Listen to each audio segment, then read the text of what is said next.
nós estamos recebendo agora, aqui no estúdio do Política Cruzada, a secretária municipal de Educação, Tânia Toledo, que veio falar conosco. Secretária, muito bom dia, obrigado pela sua presença e eu já aproveito para desejar uma feliz Páscoa para você e para sua família hoje, domingo de Páscoa. Muito obrigada, um prazer estar aqui, retribuo a você também essa Páscoa. Que seja uma boa Páscoa para todos. Para todos. Pois é, secretária, a gente viu aí na reportagem, depois de uma intensa discussão, acabou então aprovado o projeto de lei que propõe o reajuste nos salários dos servidores e a gente viu que a área da educação foi uma das mais penalizadas, porque muitos professores estavam em greve, servidores das escolas estavam em greve, o que prejudicou o funcionamento das escolas. Como é que a Secretaria de Educação administrou essa situação para também não trazer tanto prejuízo aos alunos e aos pais de alunos que fazem parte da rede?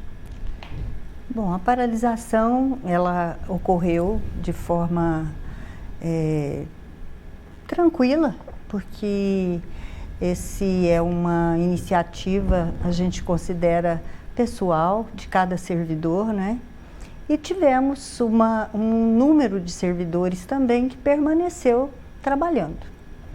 Esse quantitativo que permaneceu em atividade tiveram a possibilidade de continuar dando aulas, né? Aqueles professores, sobretudo das séries iniciais, onde isso é mais fácil, são menos profissionais atuando em cada ano escolar.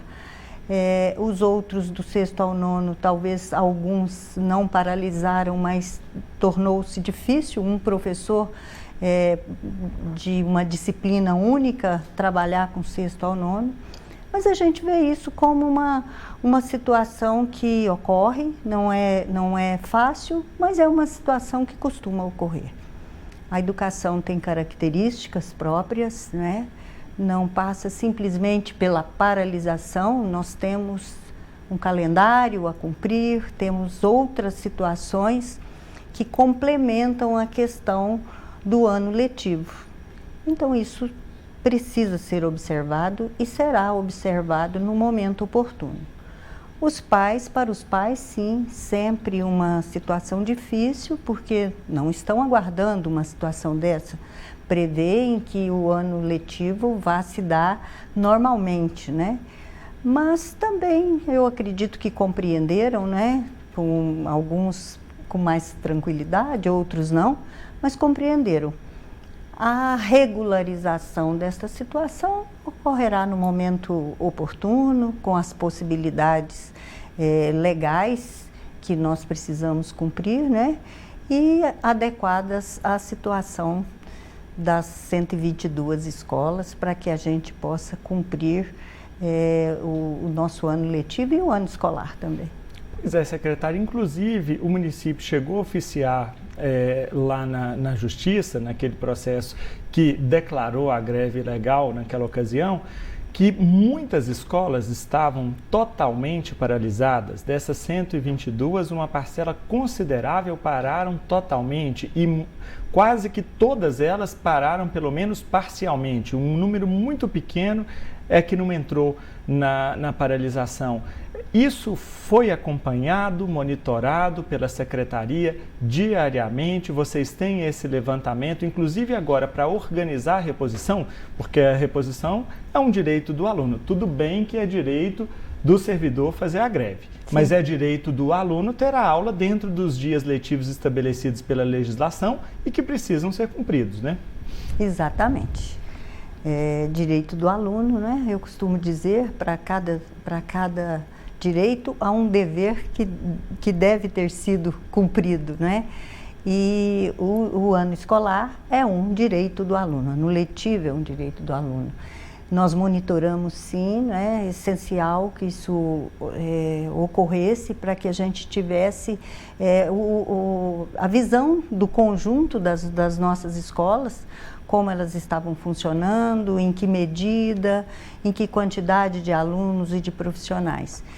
Foi um número, sim, muito expressivo, né, de escolas que paralisaram.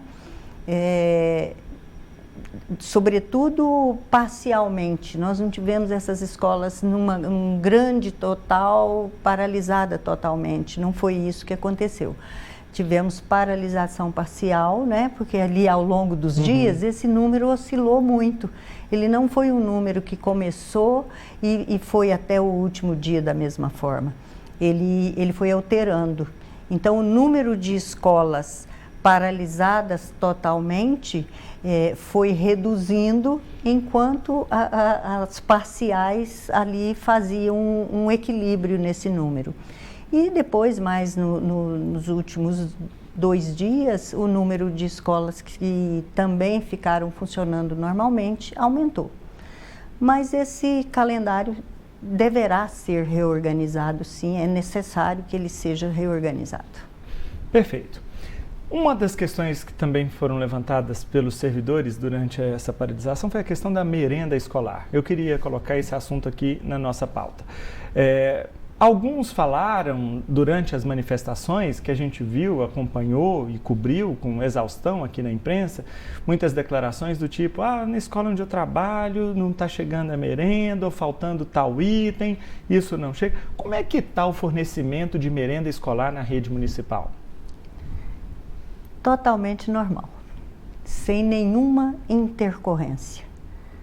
Quando essas intercorrências acontecem, e às vezes acontecem, nós estamos no serviço público, temos que nos submeter à licitação, aos processos legais. Quando acontecem, nós precisamos criar alternativas. Mas nesse momento, desde que iniciamos as aulas, não tivemos problemas com fornecimento.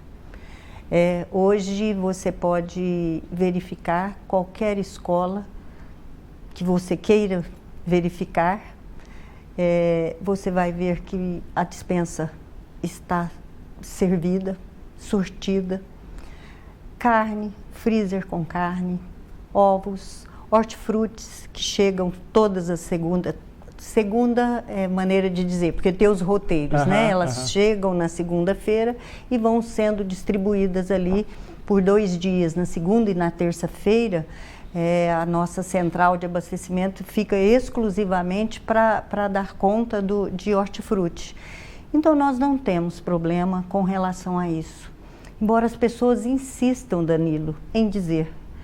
É uma situação que às vezes me deixa não apenas a gente, mas até diretores das escolas, por entender a situação.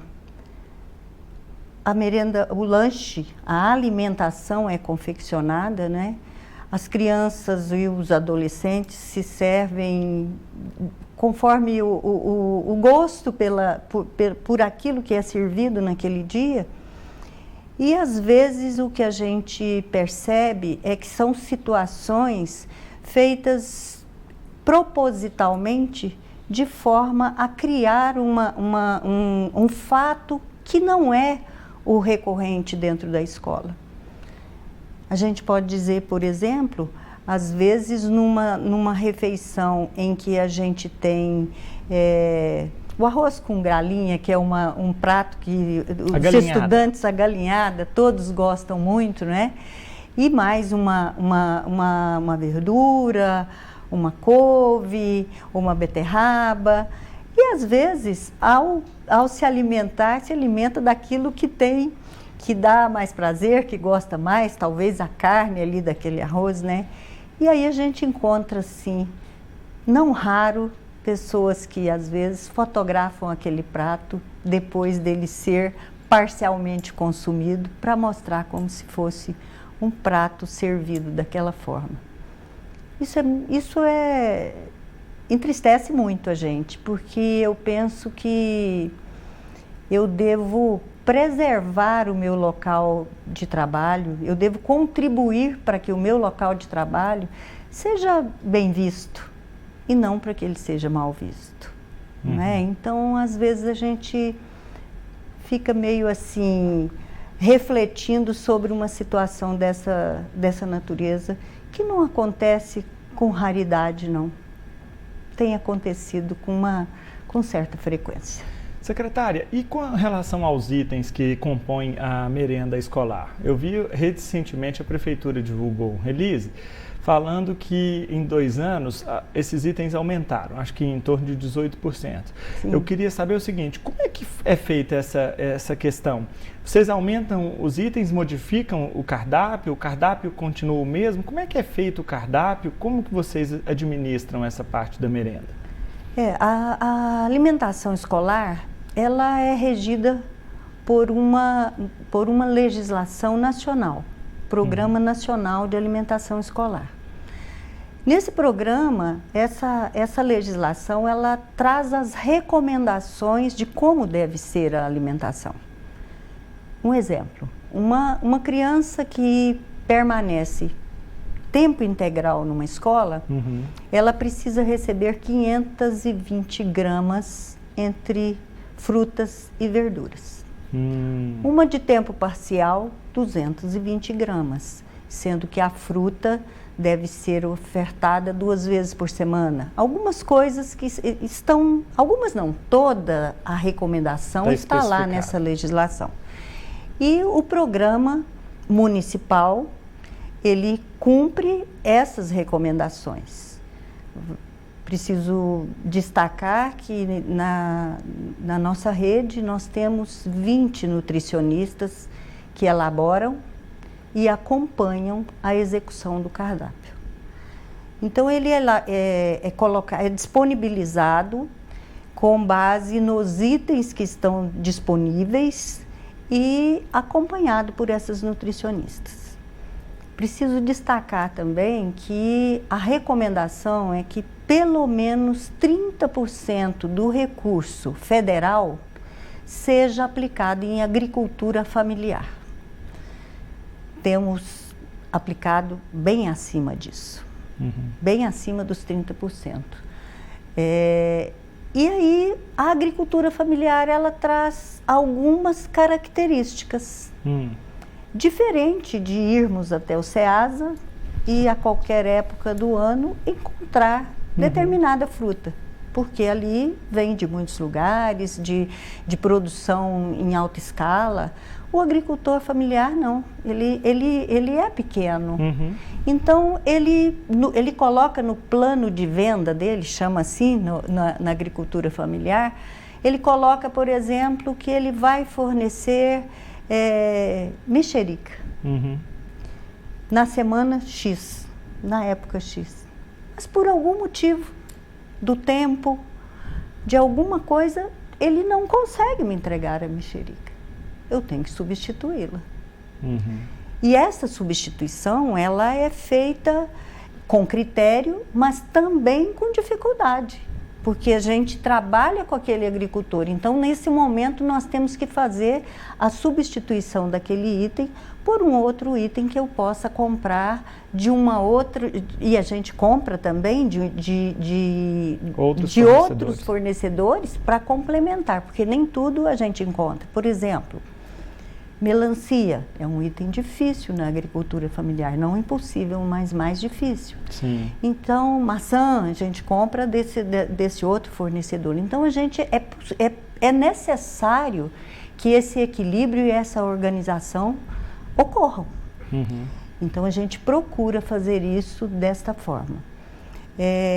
Com relação ao aumento dos itens que você colocou, às vezes o item não é um item visível, vou dizer assim, é um novo alimento servido individualmente. Mas, por exemplo, eu posso acrescentar na alimentação um tempero, que às vezes vai deixar a alimentação mais elaborada. Eu posso servir, às vezes, para as crianças menores, uma uva passa, porque para substituir o açúcar, quando se coloca, por exemplo, na confecção de um bolo de banana, alguma coisa assim. Introduzimos, desde o ano passado, a fórmula para os bebês, que até então a gente não tinha. O que é? Fórmula é o que popularmente a gente chama de leite em pó. É isso? Hoje a gente tem a fórmula na escola, ou seja, uma criança que não se alimenta do leite, a gente tem essa possibilidade. Acho que são itens assim. Então, quando a gente coloca que esse acréscimo vai ocorrendo, como aconteceu com o peixe há um tempo, né? Já fizemos tilápia, né? A tilápia, né? Servimos ano passado. Aí, às vezes, alguém diz: mas eu não vi essa tilápia. Eu não sirvo tilápia todos os dias. Não é assim. Eu sirvo tilápia uma vez por mês. Nós estamos em processo, finalizando uma licitação para esse momento deste ano. Então, a alimentação, ela é servida. Então, a gente tem a tilápia uma vez por mês, a gente tem a carne, o frango, tem a carne bovina, a carne suína e os ovos, que também é uma polêmica, né? Às vezes se diz que, serviu ovo, como se não fosse uma proteína. Ele é uma proteína recomendada pelo Programa Nacional. Então, é simples. Se quiser compreender, está descrito na legislação. Basta olhar para ela que a gente vai ver que isso ocorre desta forma. Pois é, mas quando vocês servem ovos é porque a carne não chegou? Não, porque coisa assim? Uma vez por semana é dia de servir ovos. Isso consta do cardápio? Isso consta do cardápio. Então, e que jeito que vocês servem esses ovos? Cozidos? Às vezes, frito mais difícil, né? Porque além de ser gorduroso, não é recomendado e em grande quantidade. Mas tem o ovo cozido, tem o ovo servido com, eles chamam de uma farofinha, faz junto na farofinha. Tem lá dentro do cardápio uma possibilidade que eu não vou me lembrar de todos os pratos aqui. É o item que... E geralmente na segunda-feira. Por quê? Porque eu preciso descongelar a carne previamente para poder fazer essa carne no dia seguinte. Na segunda, então torna-se mais fácil servir o ovo. Então não é porque falta a carne, é porque os ovos fazem parte do cardápio da recomendação do programa. E é bom lembrar que a gente... o programa tem lá o valor, né, o per capita por estudante de tempo integral, de meio período, e é repassado em parcelas, mas além disso, a Prefeitura, a Secretaria de Educação complementa essa alimentação com recurso próprio. E esse recurso que a gente adquire alimentação, ele é recurso que não entra nos índices obrigatórios de aplicação. Não posso comprar alimento com os recursos obrigatórios. E entre 2017 e 2023, a Prefeitura investiu bem pertinho de 6 milhões na alimentação escolar.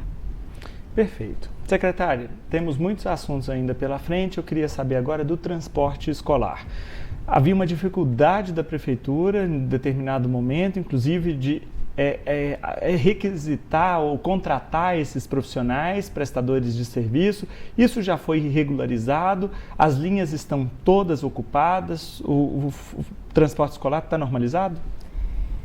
Inclusive com a ajuda de vocês, né? Faltavam aí alguns veículos para a gente completar o quantitativo e nós disponibilizamos isso, né? Fazendo um chamamento para esses profissionais, conseguimos chegar ao quantitativo que estava previsto no nosso credenciamento. Nós estamos hoje com 161 vans e combis que fazem o transporte dos estudantes de zona rural, né, e dos estudantes de zona rural, basicamente. Os estudantes, os alunos com necessidades especiais, esses também são transportados, né, por um outro credenciamento e também conseguimos completar. Tivemos dificuldade, é bom a gente retomar que as dificuldades elas ocorreram em virtude do sindicato ter entrado na justiça por motivos deles lá com relação ao credenciamento, e isso fez com que o credenciamento fosse suspenso no curso dele. Então, nós temos hoje, dentre esses motoristas que fazem parte do credenciamento, antes que ele fosse suspenso, e motoristas contratados pelo emergencial que nós fizemos. Então, nós temos as duas situações convivendo enquanto não se dá o desfecho final do transporte. Também preciso destacar aqui que Uberlândia, como em relação a vagas, a tudo, há um número que não para, né? Ele se movimenta continuamente, e esse número de estudantes que necessitam do transporte especial, esse número cresce também de uma forma muito significativa. Entre a gente terminar, nós terminamos o 2023 transportando em torno de 1.000 estudantes nesta faixa, nesse lote 2, a gente chama de lote 2. Já estamos com esse número novamente, aí já reorganizando todo o transporte, porque nesse caso é um transporte mais difícil, porque o estudante da zona rural, você tem um roteiro mais fácil de fazer. Esse não, ele mora nos diversos bairros da cidade. Então, às vezes, uma van que consegue transportar 12 estudantes, não é possível pelas distâncias em que eles estão ali nas suas residências.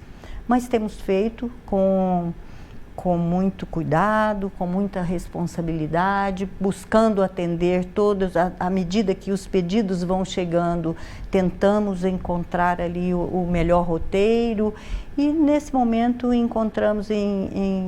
nos encontramos em relativa tranquilidade com relação ao transporte escolar. Perfeito. 2 em 1, kit escolar e os uniformes. O que aconteceu? Atrasou por quê? A empresa não entregou a tempo? Olha só, né? São 2 itens extremamente complexos da gente fornecer, porque nós não falamos aí de meia dúzia, ou de 10.000 alunos, ou de 5.000 alunos. Nós falamos de 71.000 alunos. Volume grande. Volume grande. E, normalmente, esse processo ele é deflagrado por volta do mês de junho. Para o ano seguinte. Para o ano seguinte. Certo. Né? E a gente faz isso todos os anos. As nossas ordens de fornecimento dos 2, tanto do uniforme quanto do kit, elas foram emitidas em novembro, para que em janeiro, com relação ao uniforme escolar, a previsão era início de janeiro, acho que por volta de 7 de janeiro, eu acho que essa é a data. E a primeira remessa chegou dentro dessa data, mas ela chegou com uma situação assim inusitada. O formato da camiseta não dá para entender o que foi que aconteceu ali, porque a camiseta ela veio num formato, toda camiseta ela tem ombros mais ou menos retos, né? Essa veio assim. Ixi. E com uma manga curta. Largura metade do que seria suficiente para o... Estão lá à disposição de quem queira ver, né, constatar, temos fotos desse uniforme. Mas a empresa não manda uma amostra? Exatamente, eu tenho a foto e tenho físico a amostra e o que chegou. Então chegou diferente da amostra? Muito diferente da amostra. E chegou a primeira carreta e ela é conferida, né? Nós temos milimetricamente, com fita métrica, as medidas. E veio totalmente inadequada. E essa carreta o kit escolar também? Foi devolvida. Ele levou de volta, está chegando, já chegou novamente uma primeira remessa de camisetas, uma remessa de bermudas e de short saia, que esse ano nós Colocamos o short saia, porque a bermuda a gente viu que não agradou muito, então a gente colocou mais um item, continua tendo a bermuda, ou seja, há a opção, né? Uhum. E essas estão aí, mas as camisetas não chegaram todas ainda, já chegou uma boa parte. E é difícil fazer essa distribuição, porque você precisa de numeração. Às vezes, nós temos hoje a camiseta que chegou a partir do tamanho 12, até o GG, o maior que eu tenho, que é em quantidade bem pequena, mas eu não consigo alcançar todos os meus estudantes com essa numeração. Então, eu preciso aguardar a chegada de toda a numeração, ou de quase toda a numeração, para que a gente possa fazer a distribuição. Com relação ao kit, nós trabalhamos sempre com uma capa que seja sugestiva, porque como a gente faz o material para os nossos estudantes, a gente procura fazer uma capa sugestiva. Já usamos os prédios públicos de Uberlândia, os prédios tombados. A gente vai a cada ano buscando uma motivação interessante para a capa. E neste último nós fizemos um concurso para que o professor de arte pudesse trabalhar com os estudantes, de acordo com as faixas etárias, um material que fosse para a capa do caderno deles. Então, nós temos quatro desenhos lá, não só desenhos, pinturas, né, as atividades artísticas, que ficou muito, muito interessante. Fizemos o concurso, os estudantes e os professores que participaram dele, eu quero crer que vão ficar felizes quando puderem verificar o seu trabalho. E aí nós fizemos da seguinte forma: a capa, ela é trabalhada, a arte é trabalhada, né, para que fique mais com cores, essas questões. Mas para fazer jus a quem produziu, nós fizemos na parte interna da capa toda a produção do professor. Como que ele fez aquele trabalho, qual foi a técnica que ele utilizou, qual foi a metodologia, a arte exatamente como ela foi feita, os anos, as turmas que fizeram, o nome dos alunos, o nome do professor. Então, está ali a arte.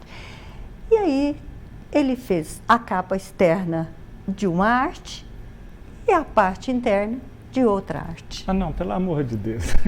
Secretária de Deus, que é isso? E o caderno de desenho, ele pegou a capa de um ano escolar e produziu para os 71 mil alunos. Meu Deus do céu. Então,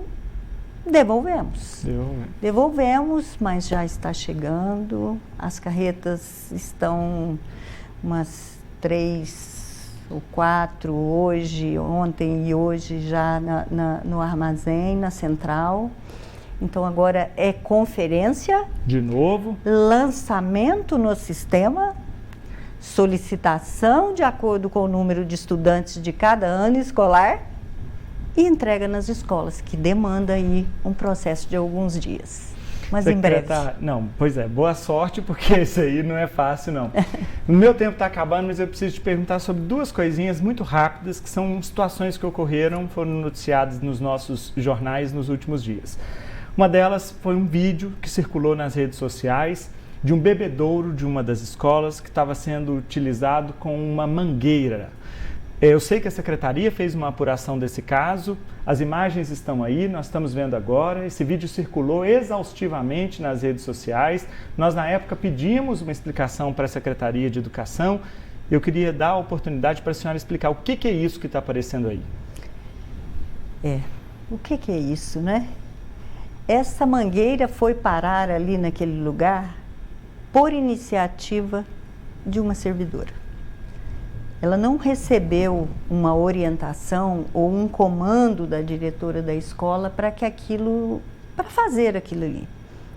Eu até posso entender que ela tenha feito na simplicidade, no sentido de colocar a água ali à disposição para os estudantes, obviamente inadequado. Água da rua, sem filtrar, nada daquilo é orientação nossa.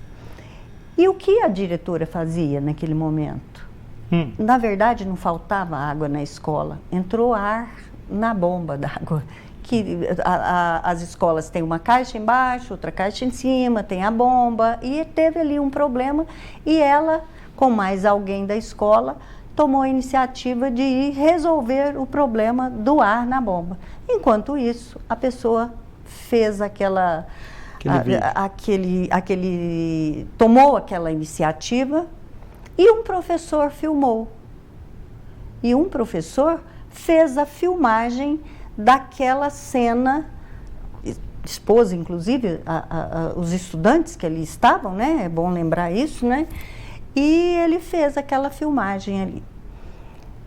Eu volto naquilo que eu disse anteriormente, né? Eu penso, o correto, ou o recomendado, vamos assim dizer, não seria que esse profissional procurasse alguém da escola e dissesse, olha, está servindo água daquela forma, está errado. Vamos resolver esse problema. O que nós podemos fazer para resolver? Mas optou por fazer o vídeo e fazer com que o vídeo corra pelas redes sociais e deixe aquela unidade escolar com essa imagem manchada, né? Manchada, desfavorável. O outro episódio que eu queria te perguntar é sobre a situação de um aluno que acabou saindo da escola sem que ninguém visse, foi parar a 6 quarteirões do local quando foi encontrado por moradores, e quem deu falta dele foi o motorista da van, que estava no segundo dia de transporte, perguntou por ele e ninguém sabia da criança. O que aconteceu? Ninguém viu a criança saindo da escola? Muito complicada essa situação, porque lidar com crianças, com estudantes, é algo muito sério. A partir do momento que eu recebo os estudantes na escola, eles estão sob a minha responsabilidade se eu for a diretora da escola ou o diretor da escola. Infelizmente, a escola não conduziu adequadamente aquela situação. Nós dispomos de câmeras muito boas. Eu consigo analisar todas essas situações que eu estou falando aqui para você, eu tenho a análise, vejo totalmente ali. E a gente verifica, assim, que realmente não se pensou numa situação de saída, de entrega daqueles estudantes da maneira mais segura. Porque, inclusive, existiam pessoas no portão, há profissionais que deixam a sala, as crianças saem e ninguém aborda essa criança. Então, assim, as medidas foram tomadas, a Secretaria de Educação, nos 2 casos que eu citei, nós reunimos os documentos, as comprovações, e a Prefeitura tem um setor que cuida disso. E a gente encaminha para análise de admissibilidade, de sindicância ou não, enfim, para apurar a situação. Porque, de fato, é preciso que a gente se responsabilize pelo que a gente coloca. Sem dúvida. Esse episódio não trouxe uma situação mais grave para essa criança, por sorte, essa criança foi acolhida, graças a Deus, mas a gente precisa lembrar que poderia ter acontecido. Claro. E que se a criança está na escola, é preciso que a escola faça o planejamento de entrada, de saída, de forma que as crianças fiquem seguras dentro da escola. Tânia Toledo é secretária municipal de Educação de Uberlândia. Secretária, muito obrigado pela sua disposição em vir aqui falar ao Política Cruzada, viu? Eu agradeço, é uma oportunidade de esclarecermos os fatos, né? Todos os fatos têm lados ali que podem ser observados e precisam ser observados, né? Mas a gente está sempre disponível para dizer a verdade e o que de fato ocorre, né? Isso e é não importante. criar situações que não existem.